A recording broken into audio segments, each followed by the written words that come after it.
ಅಲ್ಲ ಗಾಡಿ ಹಚ್ಚಿ ಅಂತ ಹೇಳ್ತೀರಾ, ಎಷ್ಟು ಧೈರ್ಯ ನಿಮ್ಗೆ? ಸಾರ್ವಜನಿಕರು ಅಂದ್ರೆ ಅಷ್ಟು ಕೀಳಾಗಿದ್ಯಾ ನಿಮ್ಗೆ?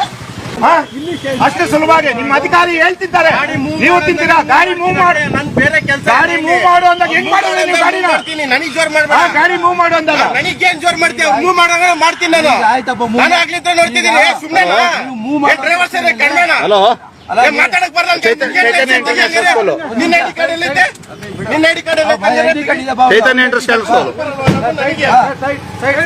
ಓಪನ್ ಮಾಡಿ. ನಿನ್ನ ಐಡಿ ಮಾಡಿ ಮಾಡ್ತೀನಿ ನಾನು. ಗಾಡಿ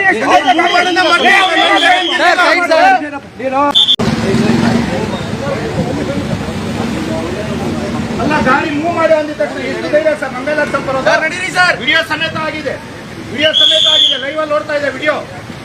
ಎಷ್ಟು ಧೈರ್ಯ ಇರಬೇಕು ಈಗ?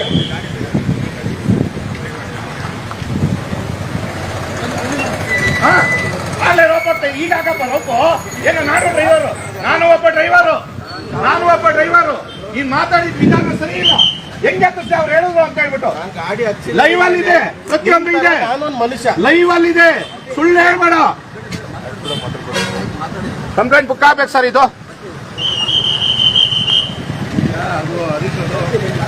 ಇಲ್ಲ, ನಾವು ಯಾವುದೇ ಕಾರಣಕ್ಕೂ ಕಂಪ್ಲೇಂಟ್ ಬುಕ್ ಆಗದೆ ಬಿಡಲ್ಲ. ಗಾಡಿ ಇಲ್ಲಿಂದ ಹೋಗ್ಬಾರ್ದು, ಕಂಪ್ಲೇಂಟ್ ಬುಕ್ ಆಗ್ಬೇಕು, FIR ಆಗ್ಬೇಕು ಇಲ್ಲಿ. ಅದೆಂಗಾಗುತ್ತೆ ನೋಡೋಣ. ಏನ್ ಸರ್ಕಾರಿ ಅಧಿಕಾರಿಗಳಂದ್ರೆ ಹಚ್ಚೋದಕ್ಕೆ ಎಷ್ಟು ಧೈರ್ಯ ವಿಜಯಣ್ಣ ಇವ್ರಿಗೆ? ಹಚ್ಚು ಅಂತ ಹೇಳ್ತಾರಲ್ಲ ಇವ್ರಿಗೆ.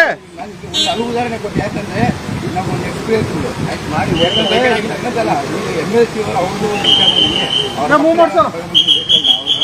ಎಲೆಕ್ಷನ್ ಡ್ಯೂಟಿ ಅಂತ ಹೇಳಿದ್ರೆ ಇಲ್ಲಿ ಬರ್ಬೋದಾ ಸರ್? ಗಾಡಿ ತಗೊಂಡು ಎಲೆಕ್ಷನ್ ಡ್ಯೂಟಿ ಅಂತ ಮಗಳು ಬಿಡೋದು ಬರ್ಬೋದಾ? ಗಾಡಿ ಇಲ್ಲ, ಯಾರು ಕೇಳೋರು ಮಾಡೋರು ಇಲ್ಲ ಅನ್ಕೊಂಡಿದ್ದಾರೆ ಇವ್ರಿಗೆ. ಶಾಪಿಂಗ್ ಮಾಲ್ಗಳಲ್ಲಿ ಬಂಗಾರ ತೆಗೆಯೋದಕ್ಕೆ ಅನ್ಕೊಂಡಿದ್ದಾರೆ ಇವರೆಲ್ಲ. ಮಕ್ಕಳ ಶಾಲೆಗೆ ನೀವು ಮತ್ತೆ ಏನ್ ಮಾಡ್ತೀರಾ ಅಂದ್ರೆ ನಮ್ಮ ವೆಹಿಕಲ್ ಅಲ್ಲ ವಿಜಯಣ್ಣ, ಗಾಡಿ ಹಚ್ಚು ಅಂತ ಹೇಳ್ತಾರಲ್ಲ ವಿಜಯಣ್ಣ, ಎಷ್ಟು ಧೈರ್ಯ ಇರ್ಬೇಕು ಇವ್ರಿಗೆ? ಅಲ್ಲ ಧೈರ್ಯ ಎಷ್ಟಿರ್ಬೇಕು ಇವ್ರಿಗೆ? ಅಧಿಕಾರಿ ಆಗ್ಬಿಟ್ರೆ ಏನ್ ತಲೆ ಮೇಲೆ ಕಿರೀಟ ಬಂದಿದ್ಯಾ ನಿಮ್ಗೆ?